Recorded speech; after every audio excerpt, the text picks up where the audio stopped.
All right, so we're going to have a few toasts here, and the first person that's going to be toasting this wonderful couple is Justin's father, Dave.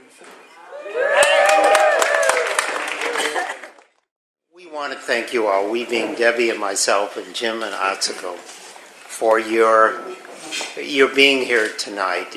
Your presence is such a tribute to your friendship and to your love of who Justin and Don are, and it speaks, and we just greatly value and appreciate the kind of sharing. And it's been a really treat for us to meet so many of the people here, of their friendship network here tonight in this community, which is such a remarkable community of friends and family. So thank you so much, and we value your presence and we value you being here. So thank you very, very much.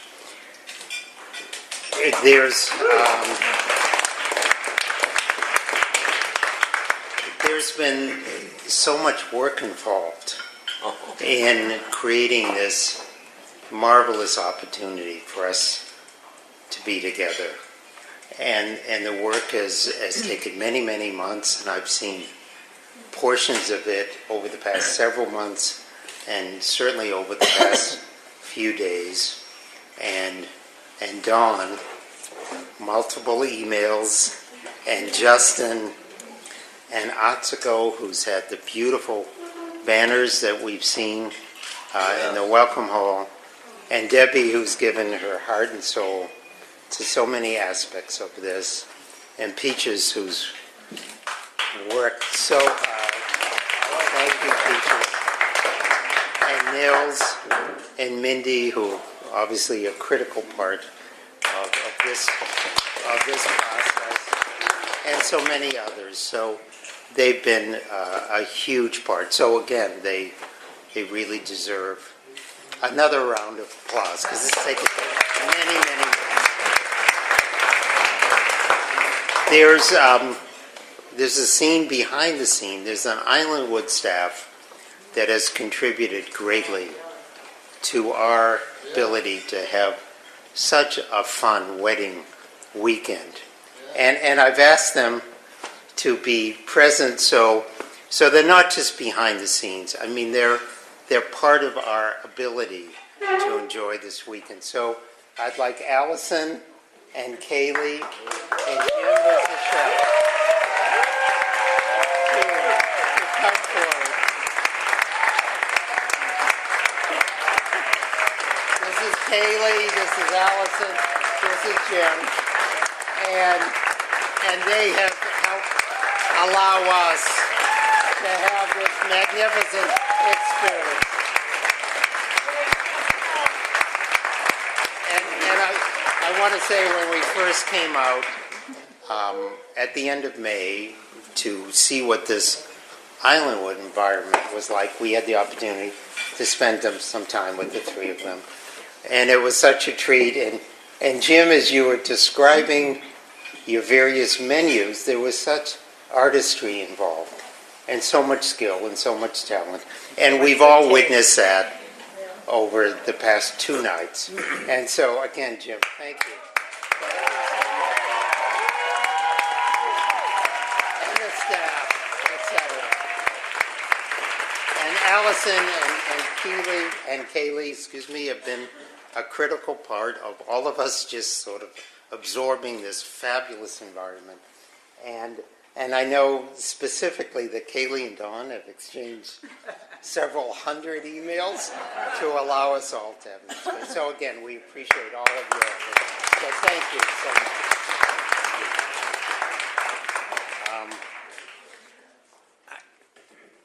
In thinking about tonight, I was thinking about the type of work that Justin does, and part of his work, a portion of his work at the Annie Casey Foundation, is to go around and assess the quality in various states of educational programs and mental health programs and juvenile justice programs that our dear friend Judge Rubin has been involved with for 30 years.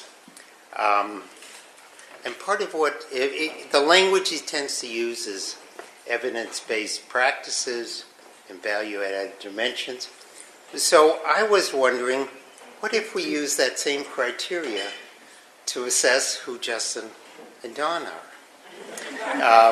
What has been the quality and ways that they've been composing their lives over the past 34 years? And what is the evidence that we have about the love and commitment to each other that they've been establishing over the past 6 years now? So, even though this comes from a very biased perspective, of course, and it'll be a very limited sample of what I see, I'd like to share some of that with you now. We were doing something several weeks ago that Debbie and I very rarely do, which was cleaning out the garage, and it was full of stuff, and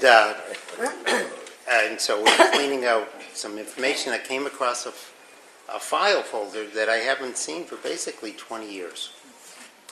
And it was a letter that I had written to Justin on his 13th birthday. And it's a little bit long, it's a little bit wordy, but I'd like to read it to you now because it does describe the kind of values and principles and character that we're seeing today. So I'd like to read it to you now, please. April 23rd, 1990, to Justin. I am writing to you in honor of your 13th birthday because I respect your gentleness and thoughtfulness to others, because I admire your personal strength. I'm going to have to look away from Justin in making positive choices for yourself. Because I enjoy your weird and great sense of humor. Because I appreciate your thoughtfulness to concepts of fairness and honesty in dealing with others. Because I respect your capacity for friendship. Because I admire your academic and athletic abilities. Because I value your mindfulness of larger concerns in society and the world that go beyond family and friends. Because I treasure the memories of our fun times together.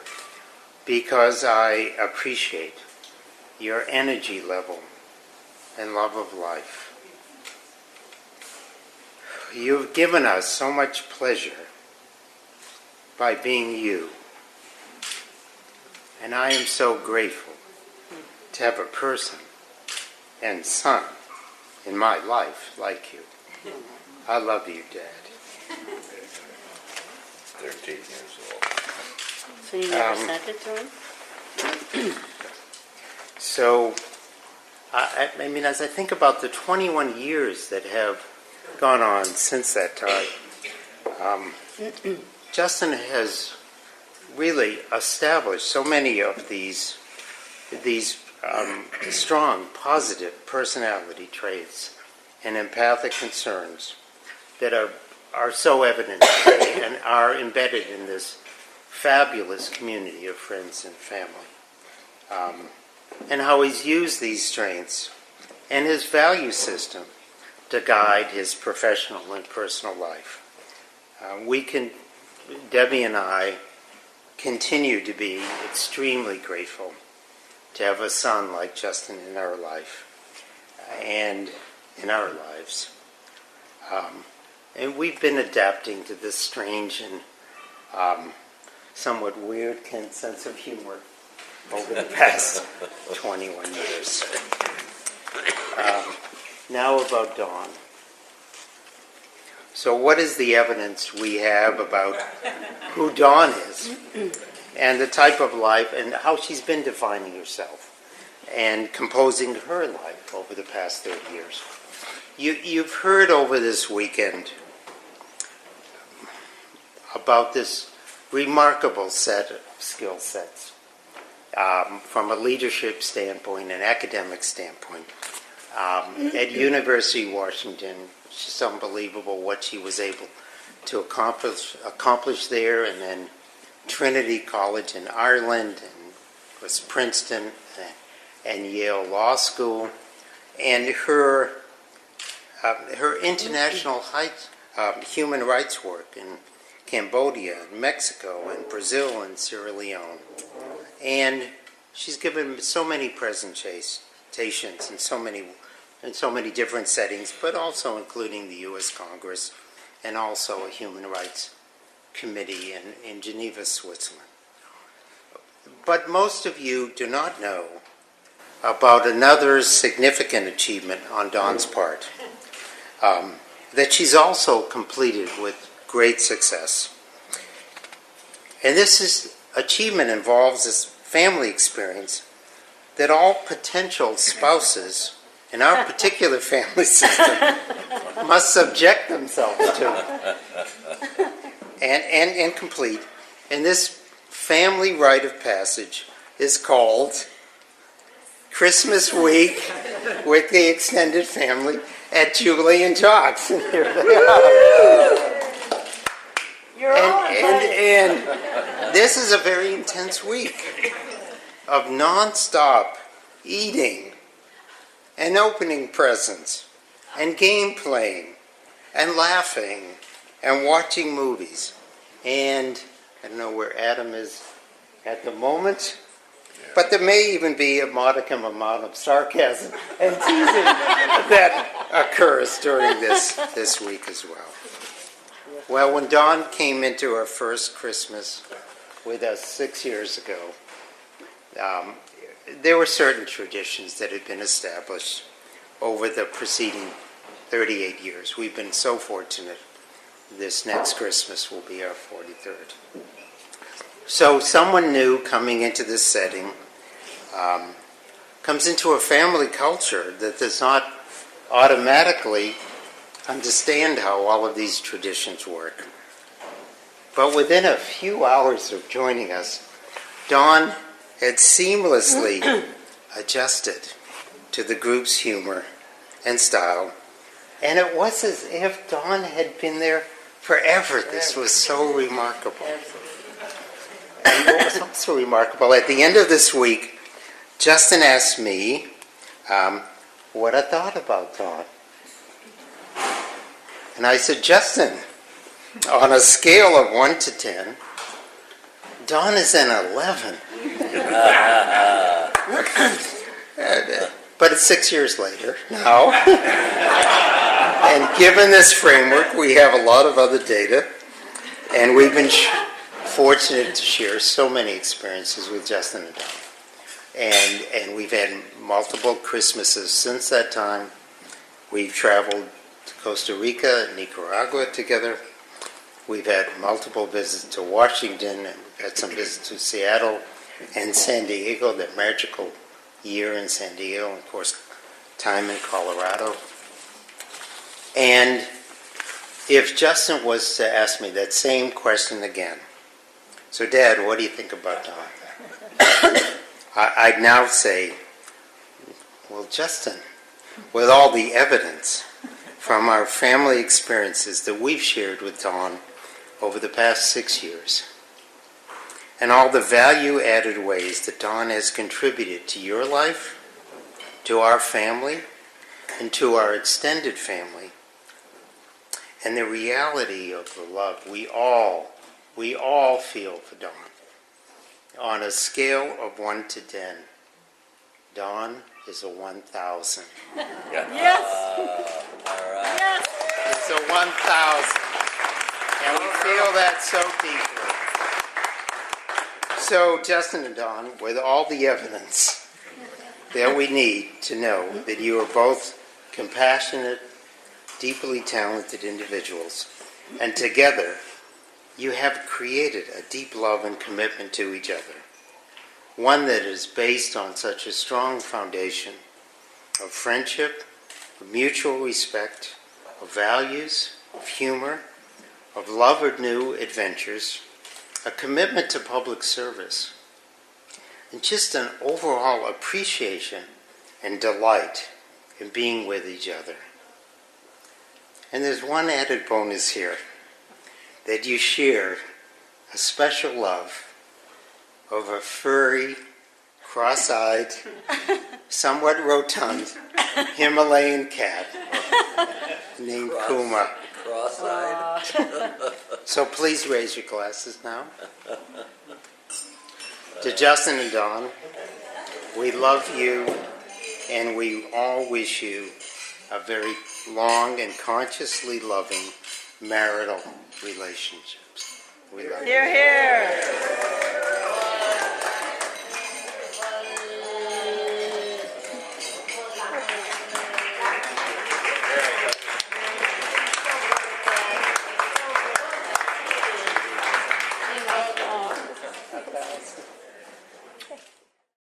I would like to bring up, first of all, thank Dave for that speech.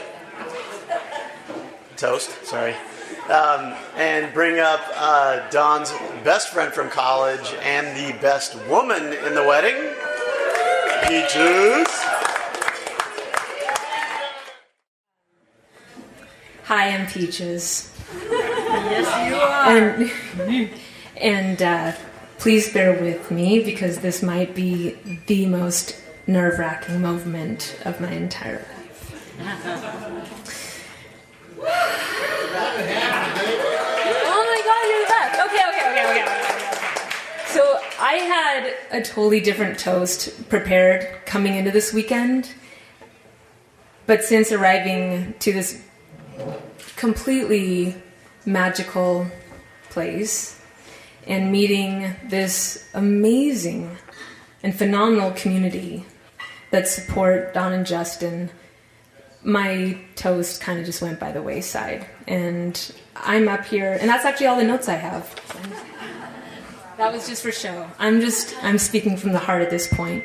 So, I love you. So, and Jim, I'm glad you said that, right on cue. Am I talking too close to this? No. Okay. So this morning, I woke up and did this go up? No, it's still on. I went and got coffee, and there by the coffee pot was Jim, Dawn's dad. And the conversation that I had with Jim, I think, really represents the beauty and the intention that is here this weekend. And I got to hear a story from Jim that I'd never heard before. And this was the day that Dawn was born. And I can't believe after 16 years that I've never heard this. But as he shared this with me, I realized that everything that he said is exactly names what I first experienced when I met Dawn 16 years ago. And the first day that we met. So Jim told me that the day that Dawn was born, it was at that time rare for men to be allowed in the delivery room. And because the baby's heartbeat was so strong, the heart was so strong, they thought it was going to be a boy. That's what the doctors had passed down, whatever that means. So Jim was expecting a baby boy, and from this strong heartbeat came this unexpected joy of Dawn, little baby girl. And I like the story not because he makes a big point about it being a boy or a girl, but just the element of the unknown and the unexpected. And that brings me to my first day of meeting Dawn, which came in a very unexpected way, especially at the largest academic institution in Washington State, the University of Washington, in the largest lecture hall. These stories are so much better when you and I tell them together. I'm almost tempted to have you up here. We're way cuter that way. So it's about the third day of classes, and I'm sitting there alone, and this charismatic, down to earth, chill Chiquita turns to me and says, "Are you a freshman?" And I was like, "Yeah." And from that moment forward, we were just two peas in a pod.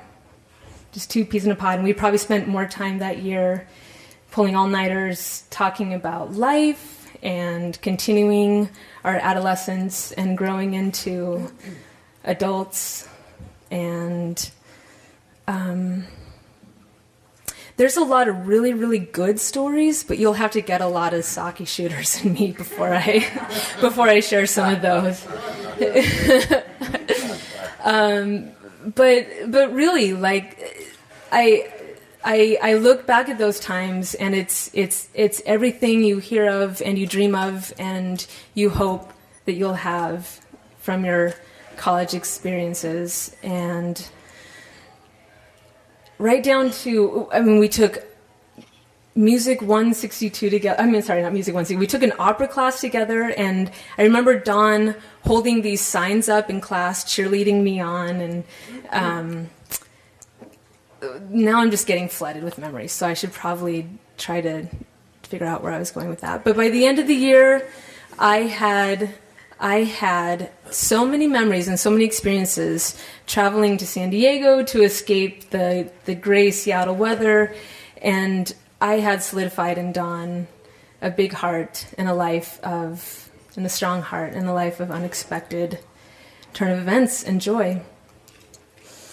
So by the end of our academic career, I had danced countless hours to 80s pop music, which I didn't even like before I met Dawn. I had slept on the floor of shamans' homes in Mexico. I had my first house fire, which wasn't our fault, and that's proven. Told you, there's stories. And a friend for life. And Dawn lives with intention. And so one thing that I want to mention is that I never thought I was going to be here today. 'Cause all the stories about how Dawn and Justin weren't really, or Dawn just thought they were just friends and all that. That's really true. As her best friend who kept in touch with her, that wasn't just a facade for you woos up there, or it wasn't just a really good story. I think the first that I heard of Justin was when she came to visit me, when she was all better from cancer, and it broke my heart that I could not be where she was, that I was in a different part of the country, and knowing that there were people in the world who were supporting her with as much love as you all were, and this boy Justin meant the world to me. Truly meant the world to me. So years later, I got to meet Justin, and this time, now they were dating. And I remember meeting you, Justin. I remember the words that I could put on you were warm and open and charismatic and funny and down to earth. And instantly, I just fell in love with you. I just totally was like, yeah, this kid's a goodie. He's a keeper. But I think the most important description that I could put on you, that a best friend to Dawn could put on you, and Julie, I have to use the word you used, but it's worthy. It was worthy. And I had that one earlier this week. I am incorporating that into the toast. Okay. People want to Justin is worthy of Dawn. And so now I'm thinking in my head that I've had a lot of people ask me to tell the story of where the name Peaches comes from. And I'm sorry, Kitty, I have to do this. So everybody keeps asking me, so I think I'm gonna tell you the story if you want to hear it. Okay, no, I'll tell you later then. So no, I'm teasing, okay. But the reason I tell this story is because Dawn lives her life with so much playfulness and so much intention, and makes every moment, since the day I met her, just makes every moment so special. And every moment's an opportunity to play, to be giddy, to goof around, to be serious, to whatever it is, it's from the heart, she makes special. And now I don't know, it's kind of a dumb story. But one way that she does that is, oh God, I'm stuck. Okay, I'll tell the story. So we're freshmen in college, and we signed up for this extra credit class we could take in psychology for our psych. It was a psych class that we were in.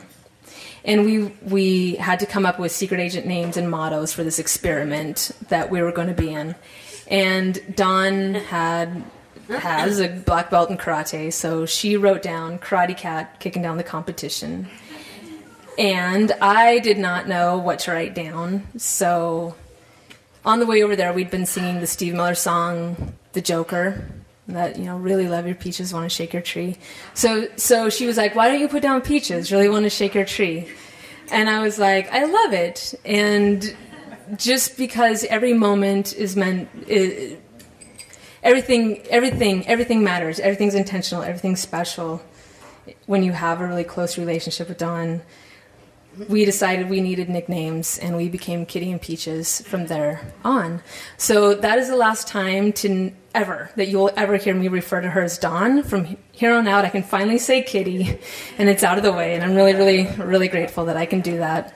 So if I ask where Kitty is, that's her. Sorry, it's not that great of a story. Your imaginations were probably better. But I say all this because when I think of your relationship, I know what I'm confident in because of my experience is that Kitty will make every moment special. She brings intention. She brings a lot of playfulness.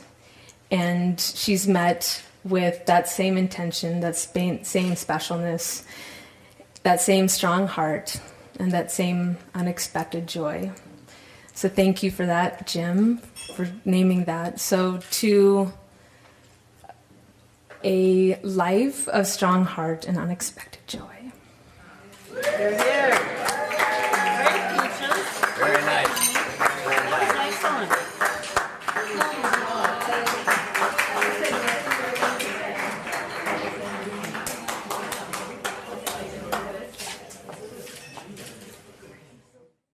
It is now my unbelievable pleasure to introduce my niece, Justin and Dawn's cousin, Marnie Pardo, to the mic.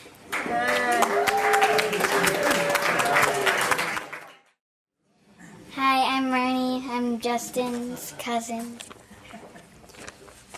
JJ, I love when you come to visit in Minnesota each Christmas. It makes Christmas even more special to me.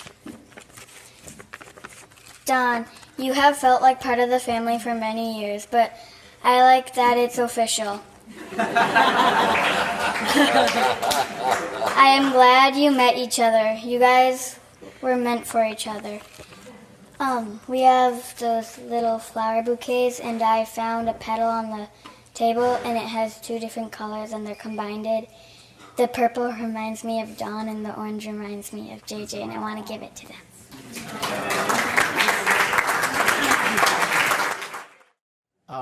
Our Justin and Dawn's friends from grad school. You may know them from last night's roast hosting, Nils and Mindy. All right. So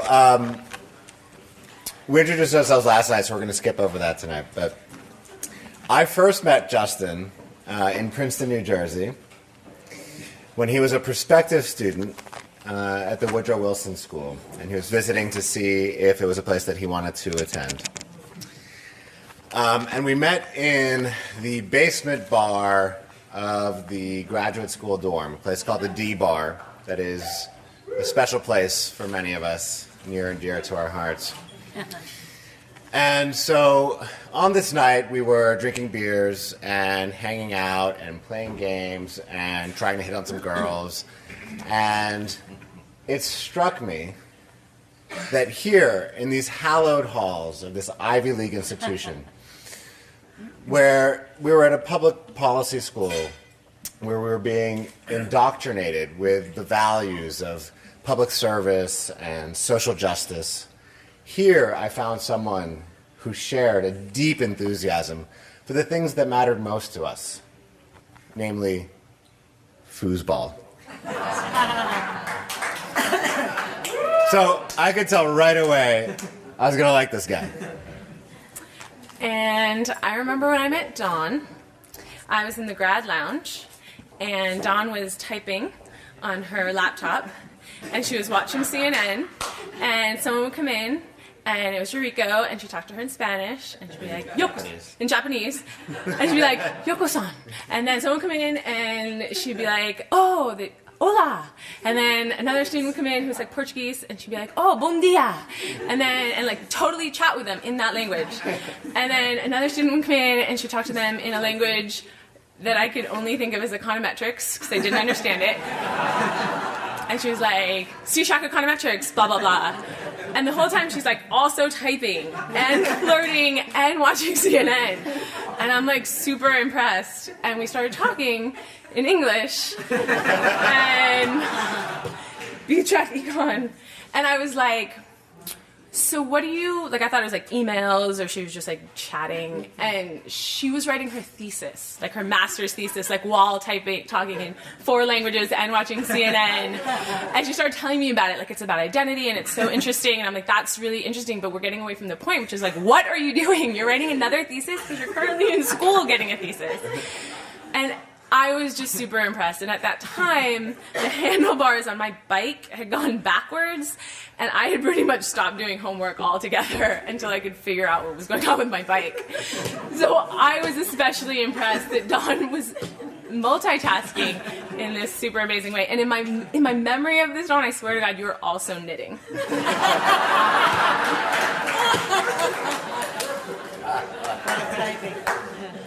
Well, yeah, she's impressive. I know. So since our first encounters with Dawn and Justin almost 10 years ago, believe it or not, we've had the good fortune of having front row seats for the evolution of their relationship. From just friends in grad school to the nights when Dawn would crash in Justin's room in our house in Washington, D.C. Still is just friends.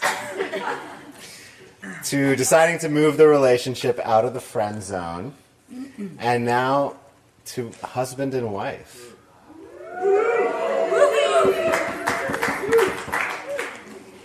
It's been a journey, and it's been amazing to watch. So, as we thought about Dawn and Justin as individuals and as a couple, we were struck by a fundamental question about them.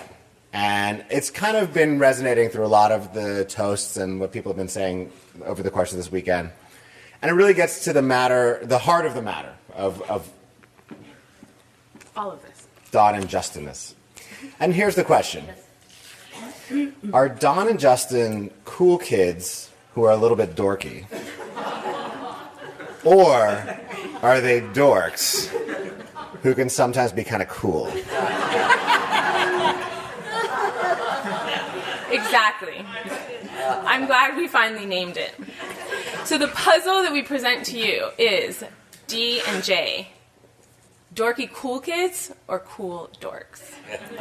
And I've always thought of them, and we don't mean this as ridiculing because we self-identify as cool dorks. I've always thought of them as dorky cool kids. And they both have great style. So we heard about Justin's style yesterday. And Dawn, if you've ever seen Dawn, she always has like super cute outfits going on. And what's really impressive about her outfits is whenever you ask her about them, she's like, I know, $10.99, the whole situation. She'll be like, including the earrings, the shoes, the undergarments, all $10.99. And that's really impressive. She also won, like, of all the awards Dawn's won, blah, blah, blah, blah, blah. The one that doesn't get talked about nearly enough is Hot Bod Trenton. Because she did win Hot Bod Trenton, which is pretty impressive. Kathmandu, people. And Justin has super good taste in music. You heard the song that Dawn walked down to, which is Dawn's good taste and Justin's good taste. He's always the one we go to make mixtapes, and for all those reasons, I think they're kind of cool. Right. So, okay, those are all good points. But the thing is, so I think of them as dorks who seem cool because they're usually surrounded by people who are even dorkier than they are.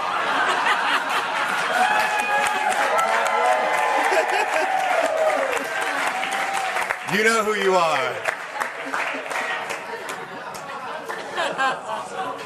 So, we know that Dawn was president of the student body at University of Washington. Okay, that's pretty cool.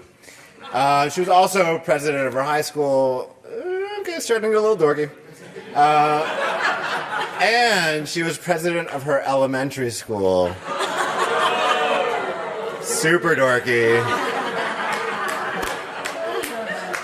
And she even self-identifies as a little Napoleon Dynamite. So Dawn has gotten basically straight A's throughout her entire schooling career, which spans at least 38 years. Okay, and as for Justin, we saw some pictures last night, and we heard, he won state championships for his team with a goal he scored, blah, blah, blah. But, he actually reenacted that goal, which was a header, for the record, in a high school assembly.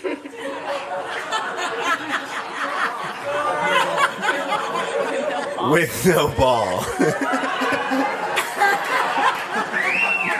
So that's slightly less cool.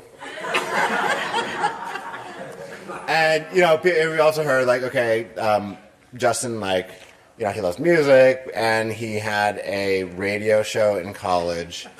But let's face it, the only people that listened to his radio show in college were his friends. And I think they're probably all here tonight.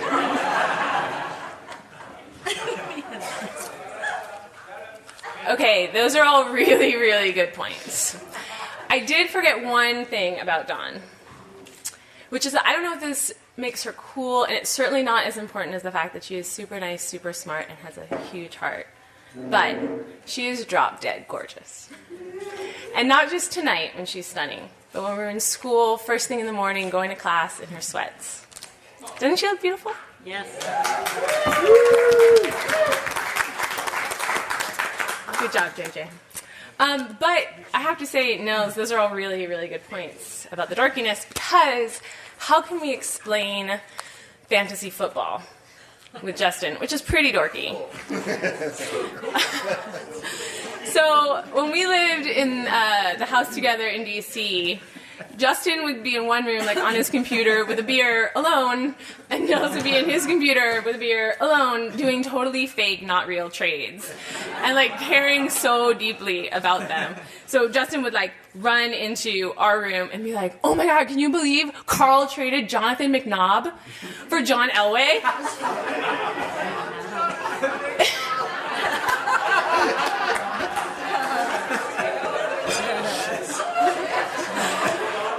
Is he drunk? McNabb is so much better than John Elway. So that's kind of dorky. The other part is, even though Justin is super, super funny, his funniness can have a dorkiness creamy center. And there was this one time that we were in graduate school, and we had just learned about Giffen goods, which are goods that you overconsume if they're free, or something like that. We actually asked two economists, and that's not what it is. But maybe we thought that's what it was. And right after, we went to like an event, and they had brownies, and it was free. And I took like 700, and Justin tapped me on the shoulder and was like, "Girl, you better gift those back." And I cried. I laughed so hard. But that apparently is more about me being a dork. We're a really good audience. Because I still think it's really funny.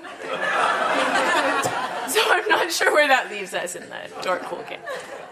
All right, well, so what we're left with is that they both have elements of dorky. Ambitious, academic, along with a cool, fun, funny, carefree, sometimes stylish. And the great thing about their relationship is that they've learned to balance each other out. And basically have managed to find a way to keep the cool to dork ratio in the healthy range. And the best example for me of that balance is when they decided to take that leap and move to San Diego together. And Dawn went from working about 1,000 hours a week at her law firm to the relative calm of clerking for a federal judge. Everything's relative. And Justin adjusted his job to enable him to work remotely from San Diego, which gave them the opportunity to focus on themselves, to focus on their relationship, to enjoy being together, to enjoy being in a beautiful place. And so that balance that they've been able to draw out of each other, I think, is crucial to the relationship that they've been able to build. It was like, because of Justin and their relationship, Dawn was able to find like her inner Hapa Gidget in San Diego, and that was really nice to see. And so in this dorky cool conversation, you know, sometimes they're dork, sometimes they're cool, but they even each other out. And the more important thing that Nils and I came to is that in the event of like an apocalypse, they're the people that you want to rebuild civilization with. And seriously, and there's two reasons why. One is that I actually do know what both of these are, but I want to do them in order. Yeah. One, you can 100% count on them. And that may seem like a small thing, but it's actually a really big deal. And I have no idea why I'm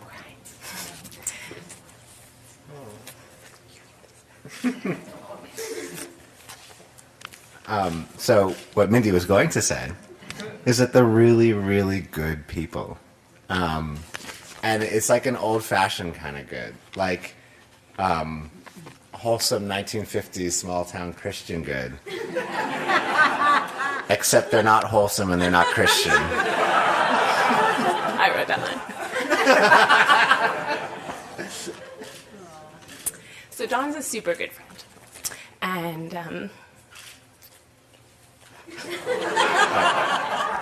what Mindy was going to say is that when Mindy's dad died, she was always there for her. And that meant the world to her. And she knew enough that when she was feeling sad, she wasn't going to give forced happy messages. And so Dawn made a super sad mixtape for Mindy that she could just listen to and be sad to.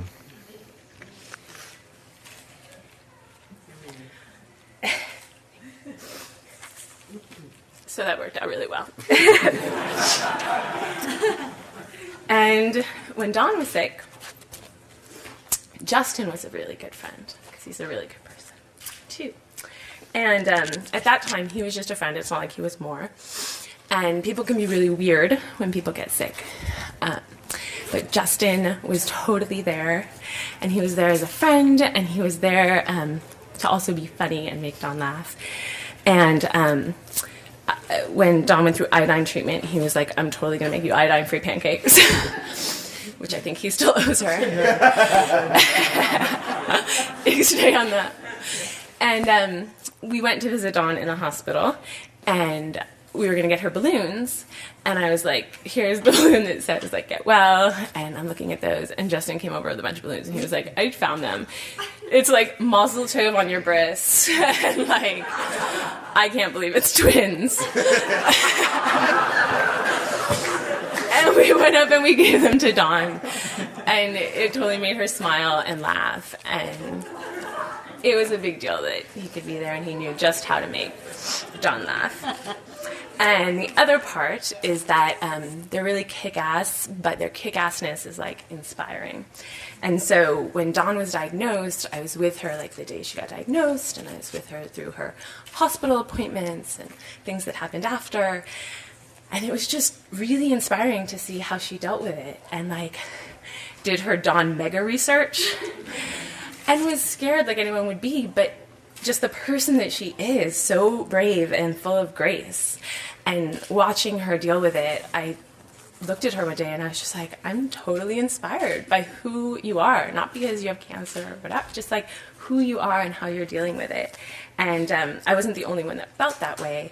Our class made 1,000 paper cranes for Dawn, and there was a room set up, and people would leave class early and take off lunch and make her these 1,000 paper cranes, and then we, threaded them all and put them all over this room to surprise her.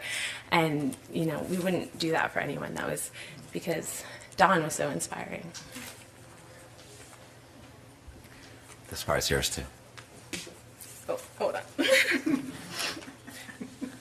Thank you, Nels. So when I think about, this part's weird because it doesn't have a segue at all. So when I think about Dawn and Justin, I also think about how far they've come. And with Dawn, we would talk a lot in the early years about, marriage or partners. And she was kind of like, I'm going to be a single mom by choice. Who needs the patriarchy of marriage anyway? And if I do have a partner in the revolution, he is going to look a lot like Malcolm X than Justin Hayward Milner from Denver, Colorado. I mean, let's face it. Justin's a little bit more X Games than Malcolm X. The most ethnic thing about Justin is that when you combine his name with Dawn's name, you get Jadon.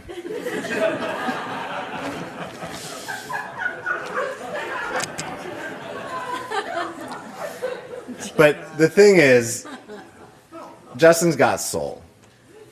And Dawn totally got that, eventually. And when you stop to think about it, Justin is revolutionary in his own way. I mean, he's not necessarily leading and oppressed people in a long walk of freedom, but he's working to change oppressive systems, whether it's trying to reform or fix underperforming urban schools or broken juvenile justice systems. He's doing his part for the revolution. Even if he does look a little bit more like Stephen Colbert than Che Guevara. And speaking selfishly, Justin is just a great friend. And, I feel like he makes me funnier than I suspect that I am. Because he's just my favorite person in the world to hang out with. Whether it's talking about pop culture or sports or politics or stuff that actually matters in the world, he makes it just so easy to laugh and talk and just have a great vibe. And I know it's not just me. Whenever we go out to events or a party, he's always the person that you see standing in a circle surrounded by new or old friends and everybody wants to hang out with him, and everybody wants to talk with him, and he's just that guy that everybody wants to hang out with. So I miss not living in the same city together, and Justin's friendship is one of the things that makes it really hard for us to live abroad, so far away from our favorite people. So looking at the wedding that you created, you can see the attention to detail and the style and the artistry. But I think what's most important is you see this world that Justin and Dawn created. It's warm and it's loving and it's wonderful. And it's so exciting today because we know that you're going to make that same world with your marriage and your home and your family. And we get to watch. So let's raise a glass to the beautiful, happy couple, Mr. and Mrs. Jadon.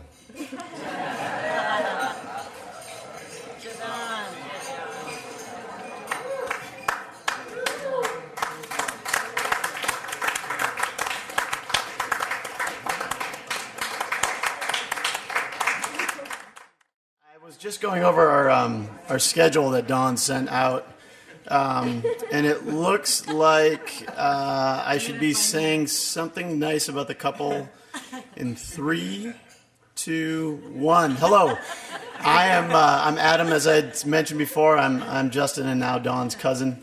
I'm incredibly honored to be here and speaking tonight. I understand that their first choice was Tony Horton, but he was not available. But as he says, do your best, forget the rest. Thank you. And so when I was asked to speak tonight, I got down to work like any good speechwriter and went to Google.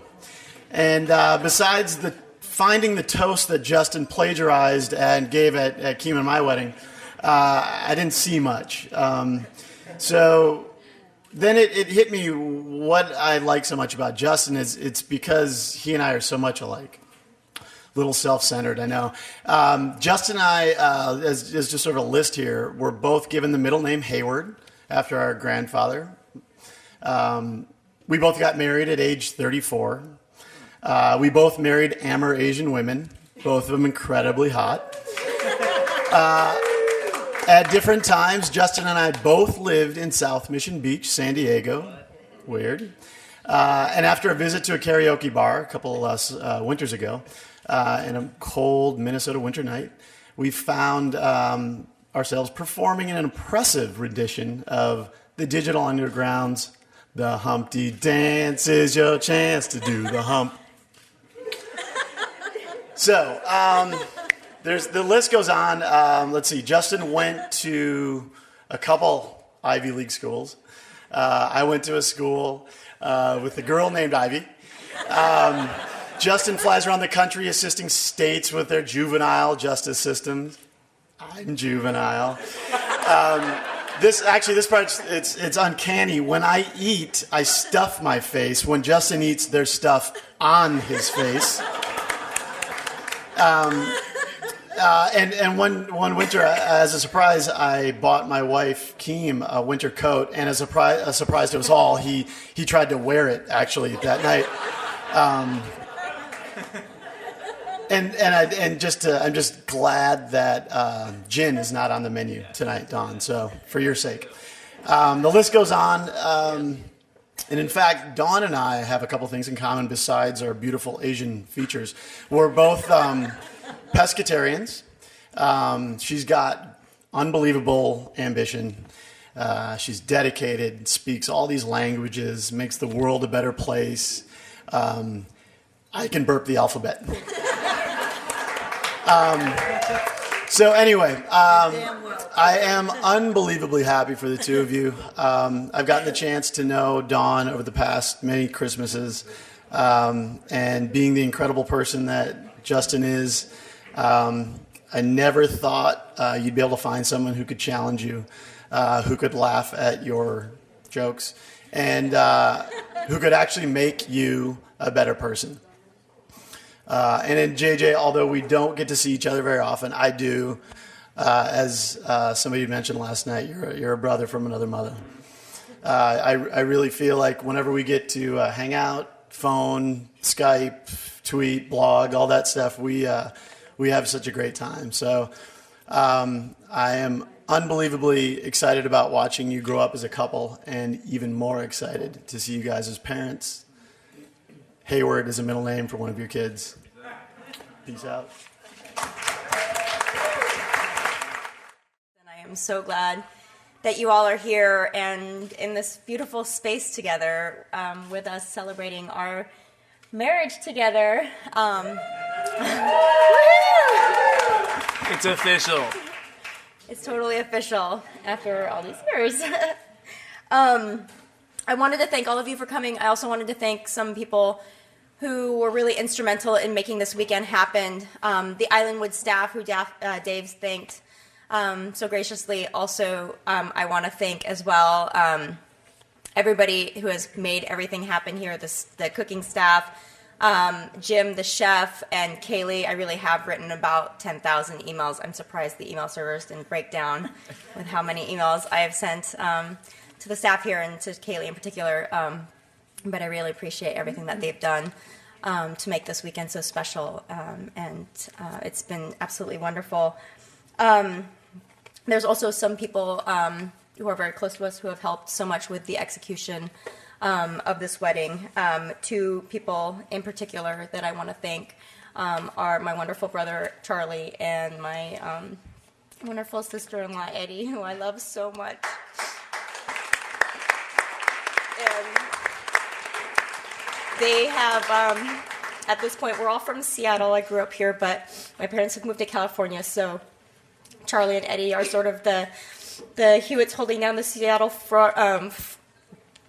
And so when we wanted to have our wedding here, they were the ones that allowed us to use their home as kind of a home base, an Amazon Dropbox, basically. And we invaded their home on multiple occasions to do all of our wedding planning. And this week they hosted our family barbecue, and they helped so much selflessly and uncomplainingly, and they're just wonderful. And Charlie, I brag about you to all of my friends too. So, and I love you. And Eddie, you're so much a part of our family. I love you so much. You're such a wonderful person. And my mother helped to make all the beautiful place cards and basically everything Japanese in our wedding. My mom chased down all of you so that you would all be wearing Japanese stuff that my aunts and uncle so graciously brought from Japan and that my mom let everybody borrow. So I really appreciate your help, and thank you so much. And Debbie and Dave, Debbie has received probably second only to maybe Justin of amount of emails I've sent about the wedding, and I really appreciate that you answered all of them and didn't turn off your email or change your email name or anything like that. And Dave too, and you guys came out here with us to Islandwood to check it out, and I really appreciate it. You guys have been absolutely wonderful. I want to generally thank it's so exciting. It's so exciting to get married. And on this special occasion, I really want to thank my parents for raising me and for putting up with me. And I know that I was sometimes a difficult child and teenager and adult too sometimes. It happens. And family are the people that don't see you at your best and still manage to love you somehow, and I appreciate that. My family has been so supportive always, and of me and my dreams and my goals, and supporting me, and then inviting and welcoming Justin into the family even long before that, long before we were married, and I really appreciate it.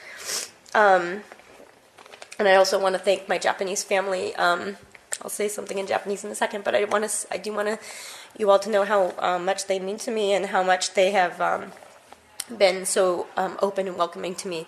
And it's because of my family in Japan and because of my mother, and that I have such a strong connection to Japan. And I hope that you all got to witness some of that and experience some of that this weekend. But おばちゃんたちとおじいちゃんわざわざ遠いところから来てもらってありがとうございました。ありがとうございました。I just said thank you for coming from so far. And to Debbie and Dave, you two have been so incredibly generous to me from long before we were dating. I couldn't, people ask me about, oh, so how are you future in-laws? And I just say that I can't possibly even dream up better, more fantastic, loving, caring, generous in-laws than Debbie and Dave. I mean, they're just such wonderful, wonderful people, and it's such an amazing family. And, you all have felt like family to me for years already. And I want to thank you especially for raising such a sweet and good, conscientious boy that I fell in love with. And, before, I think I told you this at our Princeton graduation, but, even before we were dating, when I was in the hospital and my mom had to go home for my unexpected second surgery, and Justin was there with me, and I was in like incredible amount of pain because the surgery had gone badly, and Justin was there, and he was holding my hand and kissing me on the forehead, and he was the sweetest thing. It just felt so much compassion and empathy, and it's just a testament to your parenting that he's such a wonderful, wonderful person. And, to just somebody who was a friend, long before we were dating. And you also raised an amazing, wonderful daughter, who I'm so excited to call my sister-in-law. And we had the pleasure of going to her wedding to Matt, who I'm also excited to call brother-in-law as well. And I'm so excited to be a part of the family and to have two wonderful sisters-in-law. And as Eddie knows from my toast at their wedding, I had always dreamed of having a sister, and now I have two, and so happy. So I love my brother too, but I'm also happy to have two sisters.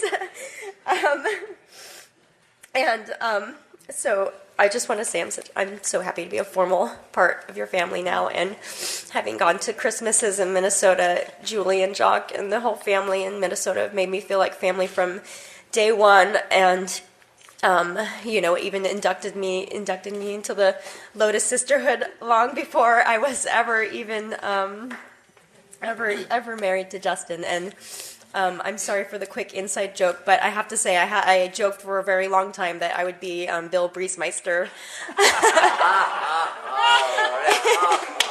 And now I can say that I am not Bill Briesmeister, and I'm here to stay.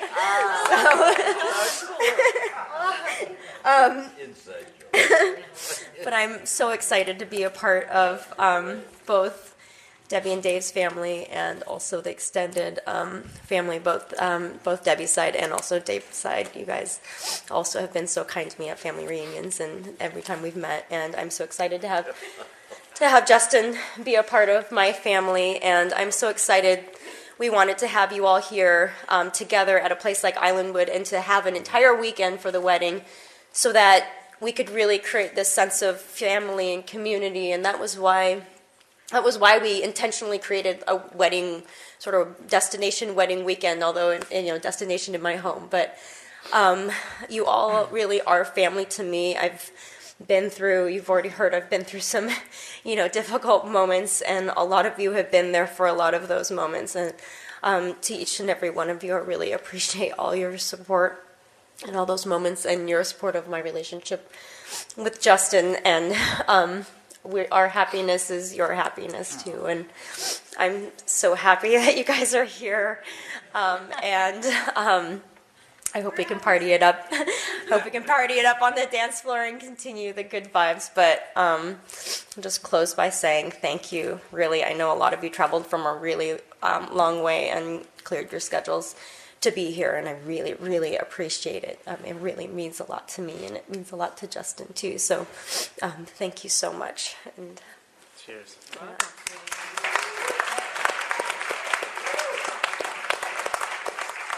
so I won't possibly try to follow that. But I've got 3 quick thoughts. One, the biggest piece of advice that I got from people before the wedding, leading up to the wedding, was breathe in the moment. Take a deep breath and let this surround you and be in the moment. And I've tried to do that throughout today, this weekend, tonight. And every time I do it, we just feel this tremendous energy and this tremendous love. And it's something that we will carry with us. It's a moment, but it's something that we will carry and we will treasure. So thank you all for that. Second thing, quick thing about Dawn. My strategy for marriage, I can sum it up in 2 words. Marry up. In Dawn, I have found somebody who is smarter, far better looking, more energetic, needs significantly less sleep, and is so extraordinarily talented. She amazes me every day. And I love her so much, and so I'm so happy that, it took us 6 years, baby, but we got here. We got here. And this is we had to get to this point, and we're in the exact right spot. So, thrilled. That's number 2. Number 3 is, I just have one request of everybody, and that is tonight, let's get our groove on. Let's do this. We got music. First, we actually have desserts over in the Welcome Center. So let's get some eats, a little more sustenance, revive, and the music starts soon. So thank you all from the bottom of our hearts. As we say in Japan, kanpai. Kanpai.